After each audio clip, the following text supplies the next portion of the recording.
Good morning everybody and welcome to another video from Tall Travels. So I'm in the beautiful Roman city of Bath here in the United Kingdom.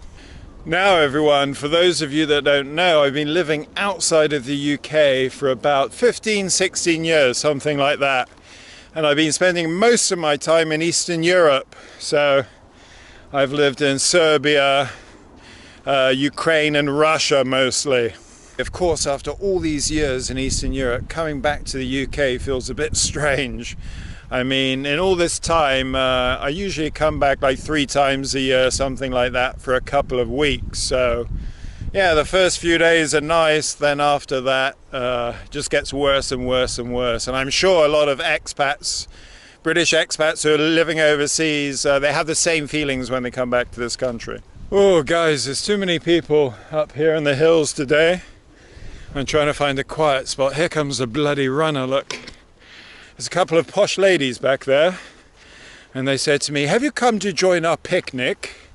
And I said, no, I wasn't planning on joining it. And they said, "Oh, you're missing out. We have some lovely cakes." Now that's something you won't hear in Russia.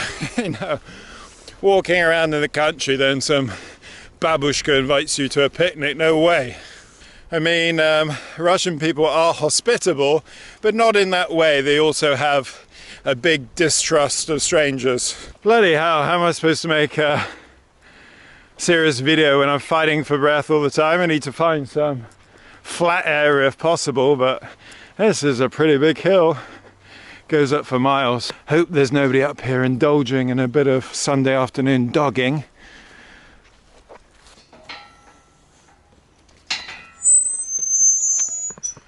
Bloody hell, we got some cows now. There's no way I'm walking through that field. Look at that one. He's giving me evils.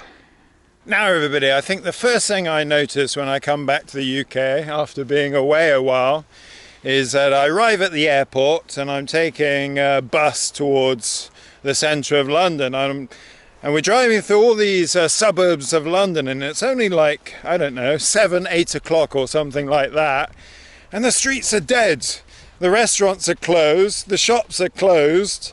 It's like a ghost town. Now this is very unusual for me because in the countries I've been living in, Ukraine, Russia, Serbia, things tend to stay open late. So it's very busy in the evenings in the centre of cities. The shops are open, the bars are open, the restaurants are full, especially in Serbia, you know. People are very sociable there. So yeah, it's very odd to me to come back to this country and not have that. So I suppose, I don't know, people are coming home from work and I don't know, sitting in front of TV, perhaps watching Coronation Street or something like that, or doing something else, I don't know. So in many Eastern European countries, people like to parade. So whether it's a weekday or a weekend, if the weather's nice, people just walk up and down the main street in the city, everything open, crowds of people, they're eating ice creams or whatever. It's totally different to here in the UK. So here in the UK, it's not like that. People are not just toddling up and down the main street. They need some mission, some reason to go for a walk, otherwise they're going to take a car. Bloody hell. Right, I seem to be heading towards that graveyard that I made a previous video in earlier this year, I think. I'm not going to make another video in the graveyard. That is way too somber. Check this out, everybody. A plum orchard with a very low fence. Maybe I'll come back here in the dead of night and take a bunch of these plums, then go and hang around in that graveyard. Oh look, a rabbit. Guys, there's Indians everywhere today. I don't know where they're all coming from. I've seen at least 3 big Indian families up here already. Yeah guys, so that's a major difference between the countries I'm living in Eastern Europe and the UK. It's a bit boring in the evenings. Even at the weekends in the UK, things are closing very early. I think pubs close at 11 or something like that. And you might get a few places opening till 1 o'clock in the morning, but that's it. Now everybody, another thing I wanted to talk about is media in the UK. Now I haven't watched TV in many years, maybe 20 years or something like that, so it'd be very rare for me to turn on a television. But yeah, I noticed there is rather a lot of trashy media here. I'm not saying there's not trashy media in the countries I've been living, but I just, I don't watch TV, and my language skills aren't up to scratch for me to fully understand it.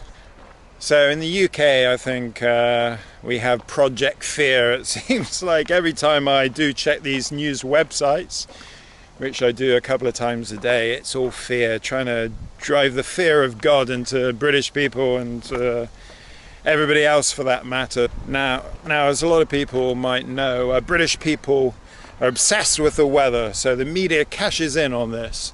So they have all sorts of ridiculous headlines in the UK in the news, like we've got a weather bomb coming to the UK, or thunder bomb. And if you look at the weather forecast, if it gets above 25 degrees, then it's like a really deep red colour on the map. They start talking about global warming. It's an absolute disgrace. So yeah, guys, the British media is just fear-mongering 24/7. And another thing I noticed in the British media, like compared to many years ago when I was living here, it is very, very woke. Oh my God. There's things that I am exposed to in the media here that just shock me, to be honest, whether it be watching the TV at the gym or hearing the radio somewhere. I actually think it's satire. I have to check and make sure it's not a joke. So everyone, the purpose of the media is to keep you as dumbed down and as ignorant and as stupid as possible. So if you think by watching the news all the time you're actually learning something about the world, then you must be joking. So everybody, I recommend that people abstain from the British media as much as possible. I mean, for instance, if you decided today not to watch any news at all for the next week, what do you think you're going to miss? Absolutely nothing. But I know it's hard in today's society because you're going on the internet and you've got all these things popping up all over the place. So ad blockers are good for that. So yeah, you're going to miss out on nothing. You really don't need to know about some landslide in China or some one-armed lesbian that swam across the English Channel. Look at this, everybody. We got some marathon or run today. Very patriotic dude here. This girl taking it easy. British people like to run. The next thing I wanted to talk about in the UK is healthcare, the National Health Service. They're quite famous around the world. We get free healthcare. Well, in fact, we have to pay for it out of our national insurance contributions. Anyway, so I tried registering with a doctor recently. No, not recently, a year ago. So a year ago I tried registering with the doctor and I did it all online, filled out the forms and everything. Then I'm waiting for weeks and months for them to send me back some kind of confirmation to say that I'd been registered, and I got nothing.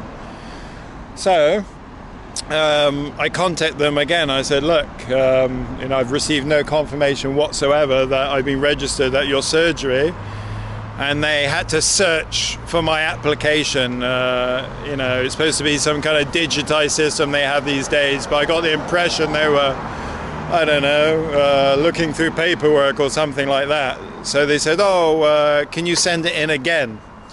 So I sent it in again, and now 1 year later I still haven't heard anything. So yeah, luckily I haven't had any serious health problems in the last year, and it's been okay, but I have to try again to get registered with the doctor here. And then when you contact the doctors, you have to wait for weeks to get an appointment. So everybody, yeah, the NHS is in a shambles these days, and there are people that will say things like, oh, the NHS is a national asset and all this kind of stuff, but the reality is it's crap.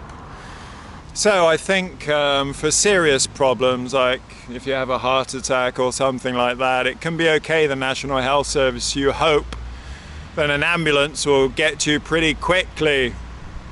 And you also have to hope that the ambulance staff aren't on strike.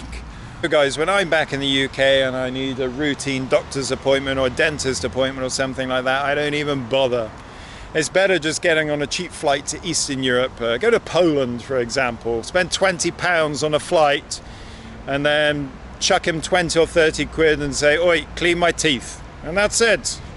And it's the same for seeing a doctor, everybody. Why would you wait for weeks in the UK to see a doctor about something that's probably nothing, where you can just go to somewhere cheap in Eastern Europe, just get seen on the spot, and that's it. Oh, and last time I did go to the hospital here in the UK, when I got to the hospital, there's a big LBTQ crossing in front of the entrance, and you couldn't get into the entrance of the hospital without walking over the LGBT crossing.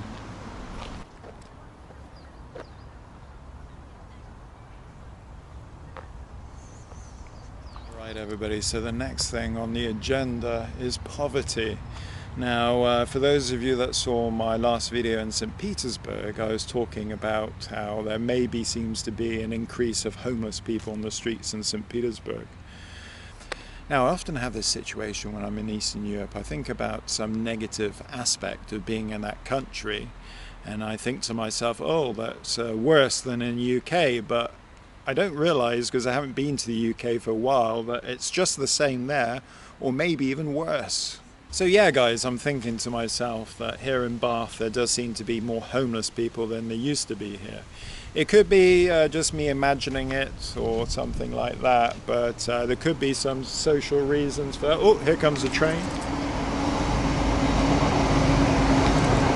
So yeah, there could be some reasons for this. We had COVID, of course, which financially terrorized a lot of people.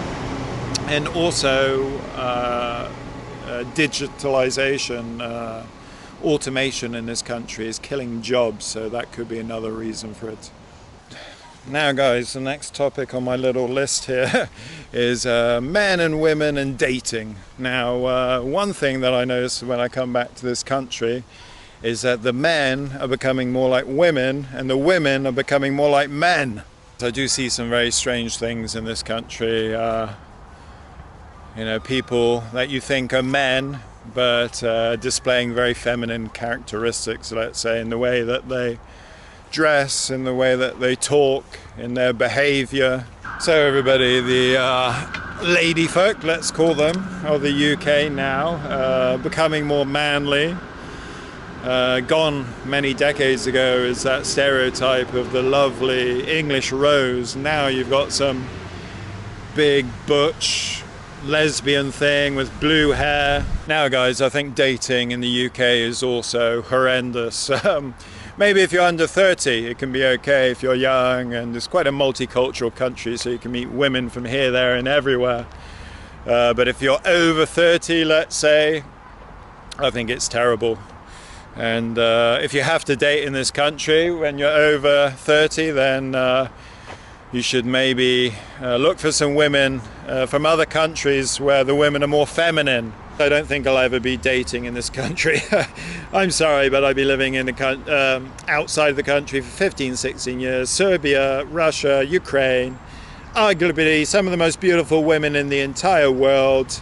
I mean, that feeling when you're flying from London to Kiev, for example, you turn up at the airport, there's beautiful stewardesses everywhere, beautiful women. You go to the cash machine, you take out the equivalent of 100 quid or something like that, and you get a big thick wedge of grivna. Stick them in your back pocket, get a taxi to the center, strut up and down Krushatik, hit on some girls, do some drinking, dinner in whatever restaurant you want, pretty much. Then at night time, go to a disco, and you know what happens there. Yeah, so everybody, in many Eastern European countries, a man's a man and a woman's a woman. So you will never be chastised for being a man. In fact, you will be rewarded for being a man, and vice versa. The ladies are very feminine there and dignified and sophisticated. Right, everybody, moving on to the next topic. Another reason I don't like this country is because of the cost of living. So of course the UK is known for being an expensive country. I mean, not the most expensive country in the world, but you know, maybe top 10 or something like that. So yeah, it's a big difference to when I'm living out in Ukraine, Russia, Serbia. I mean, every morning I'm in the coffee shop in Eastern Europe, and you know, having a coffee for £1, and in the UK it can cost £3 or £4. So a lot of the time I don't do it. I just make like Turkish coffee at home. And the same goes for restaurants in the UK, everybody. You know, I don't go to restaurants unless somebody invites me or something, because it's just a waste of money and the food's not particularly good in this country.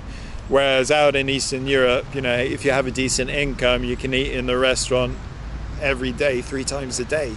I mean, even in a casual place, I think you're looking at like £15 for a simple meal or something like that. So about $20.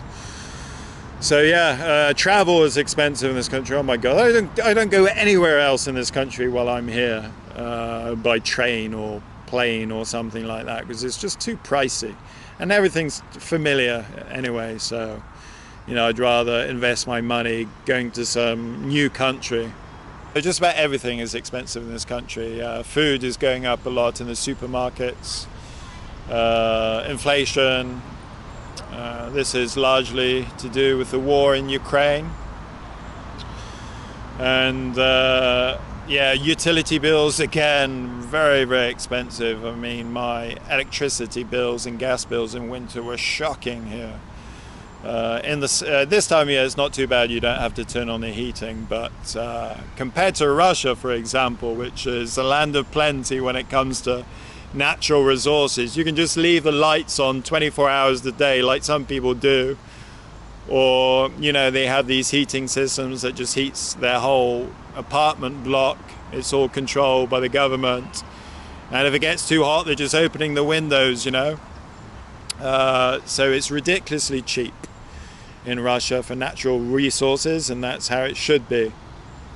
And other utilities are cheap as well, like internet and, I don't know, water, taxes and things like that. Well, cheap if you have some foreign currency, of course. But of course, local Russians are going to be complaining about the prices of all these things. Now, another topic, global warming. So, of course, when you're living in the West, this is shoved in your face 24 hours a day. Your carbon emissions, you've got the areas in Bath, I think, where you can't drive cars or you have to pay or something like that. And in London, you've got Sadiq Khan, the mayor, his ULEZ system, which is just absolutely absurd. But there's some ULEZ cameras in London that are having some nasty accidents, let's say. So yeah, in Russia, you're not being bombarded with all this global warming crap. Right, moving on to the next thing I don't like about the UK after all these years, the cashless economy.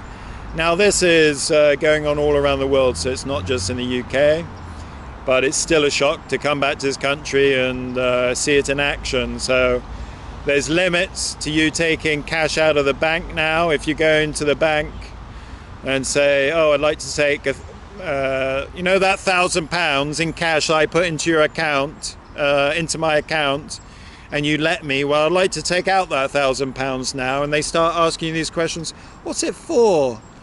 And they start this conversation with you like they're just having a friendly chat, you know. It's like they say, oh, what's it for? And you say, oh, I'm going on holiday.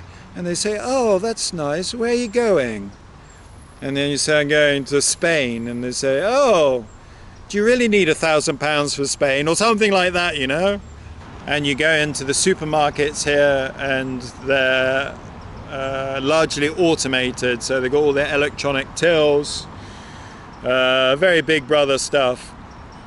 And a lot of these places, they only have a couple of tills that you can pay with cash, or maybe not at all in some places. So it will eventually be that you won't be able to use cash at all.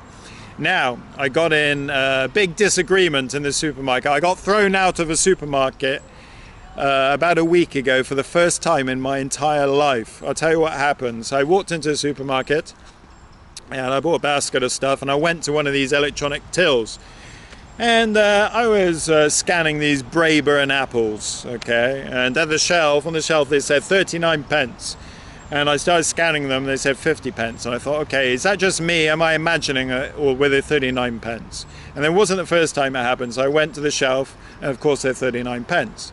So I thought, okay, stuff this till. I'm not going to go through the hassle of trying to cancel that somehow, calling over a member of staff and all that malarkey. So I just went to the one person that was the one human till, let's say. So anyway, start putting all this stuff through the till, and he gets the Braeburn apples, and they're scanning at 50 pence an apple. And back in the old day when I was living in this country, whatever price is on the shelf is the price that you will pay. So I said to him, look, those apples are 39p on the shelf, and he said, well, sorry, on the computer it said they're 50 pence and I can't do anything about it. So then I said to him, well, go over to the shelf and have a look and you'll see they're 39 pence. And he says, I can't leave my booth, it's not allowed, sorry. Anyway, so the guy, he's in some kind of Perspex booth or something like that, where he needs permission to get out. Absolutely tragic. And I said to him, look, if you can't go over and check the price, get somebody else to. He said, no, there's nobody else working. And at this point, I'm getting pretty firm, you know. Maybe it's my Eastern European blood or something. And then he starts shouting, you are being rude to me, sir. Anyway, so he calls the security guard over. And of course, it's not a man, it's a woman. It's some gargantuan Amazonian woman with massive fake duck lips. And he starts saying that I've been rude to him. And I start telling her my side of the story. Then I think to myself, why am I explaining myself to a security guard? He should be calling the store manager, but I don't think there was a store manager. They got so little staff in the supermarket because everything's automated that they've done away with the store manager. Anyway, so of course I'm speaking to the store manager, and she says that the guy behind the till says that I've been rude to him. And what happened to the customer is always right, you know. And he was saying all these lies as well when he was telling his story to the security guard. And I just said, okay, enough. I'm walking out of here. I left my shopping. I hadn't paid for it. I told them to piss off and I walked out. So that's it. I cannot go back to this supermarket, and I don't care whatsoever because there's plenty of other places in the centre. Yeah, how is it that I've managed all this time in Eastern Europe to not be thrown out of a supermarket, and I'm back here for a few weeks, then I get banned from a supermarket? I mean, how is it possible? I mean, you know, it could be that he wasn't used to my level of assertiveness, let's say, but it would be absolutely normal if I acted like this way in Russia or somewhere like that. And he wouldn't be such a pussy in some other country like Russia, you know. We would have, at the worst case scenario, we would have settled our disagreement like men and gone outside to fight. Now, the next thing I don't like about this country after so many years abroad is politeness. Now, that seems like a strange one because the British are renowned for their politeness most of the time. But it can be pretty annoying in this country, you know, because you're walking down the street and people are making a concerted effort to move out your way. They're like giving you too much personal space, you know. As soon as they come within a meter of you, they start jumping out the way, then saying sorry 50 times. I don't know if this has got worse because of COVID and the 2-meter rule. But yeah, you end up doing these ridiculous little dances in the street where if I was in Russia, Ukraine, or many other places in Eastern Europe, I could smash into somebody with my shoulder, for example, and not even apologize. It's normal there. I mean, I'd only apologize if I knocked that person to the ground and there was some blood. So yeah, people are overly polite in this country, I think. Just saying please too much, thank you too much, sorry too much. I think they should just shut up. Now, another thing here is when people talk to strangers or smile at strangers. Very strange for me. I mean, it's strange in Russia or Ukraine, but not in Serbia there. That's very normal there. But In this country, you're walking down the street and there's somebody coming towards you, and maybe it's a woman, and she'll smile at you. And I don't know what to do, you know. Shall I smile back? But if I tried to smile back, you know, I make some weird contorted face and probably scare the poor woman. But it's not really a genuine smile, I would say. You know, they're walking towards you, they've got their head down, they look up and they see you, and it's like that, and they put their head down again, so I just ignore them. Or sometimes they might give a small hello to me and I don't know what to say. I normally like mumble something then walk off.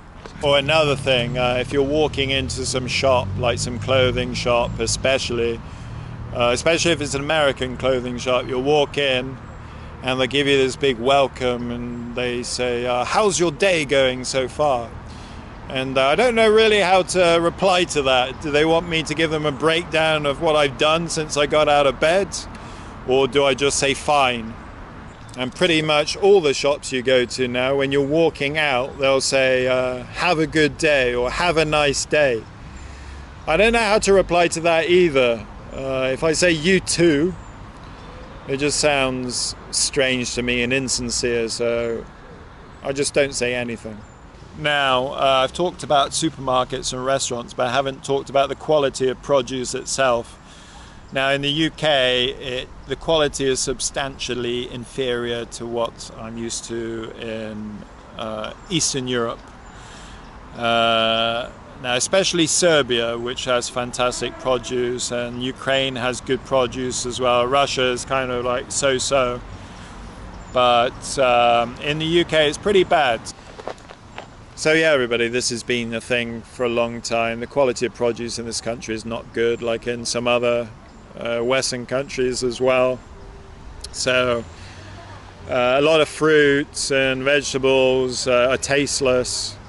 They got lots of additives. They're genetically modified, so they just don't have that taste that a lot of produce in many places in Eastern Europe has. Now, Serbia is the most extreme case of this because they got fantastic produce there. I mean, at this time of year, it's a delight to be in Serbia because all the fruits already, the raspberries, the melons, the strawberries, nectarines, plums, and all that kind of stuff, and it's very, very tasty and also very cheap.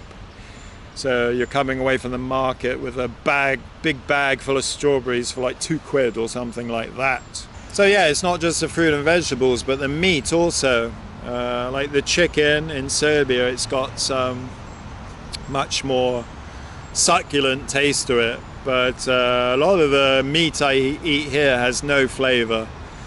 You know, you bite into some chicken and it just tastes like some tasteless rubber. Oh, and the eggs as well, especially the mass-produced ones in the UK, are not very good. I mean, again, in Eastern Europe, they're much more tasty, especially if you get them from the babushka at the market, because she's been feeding these chickens with good food, you know, whatever she's been eating. But in these chicken farms, they just feed them shit. Of course, you can get some better produce in the UK, but it costs a lot of money and it's not viable for most people. Okay, everybody, so last on the list for things I don't like about this country after all these years is the weather, of course. I mean, yeah, the UK is renowned for having bad weather, very rainy and cloudy. And since I've been back in this country, it has been absolutely horrendous. I mean, summer just hasn't existed here. It's been raining almost every single day for weeks. There's been very few days that, you know, I could sit in the garden and do some sunbathing, for example. And it's very changeable. As you saw, it was sunny earlier, and now it looks like it's going to rain. So if you meet somebody from the UK and they try to convince you that the weather is not all that bad in the UK, don't listen to them, it's terrible. Okay, everybody, so that's it for this video. So I think I've clearly outlined my grievances for this country after returning back here after many, many years abroad. So thank you very much for watching. Take care of yourselves. I'll keep you updated on my travel plans, hopefully going off somewhere in the next few weeks. All right, see you later.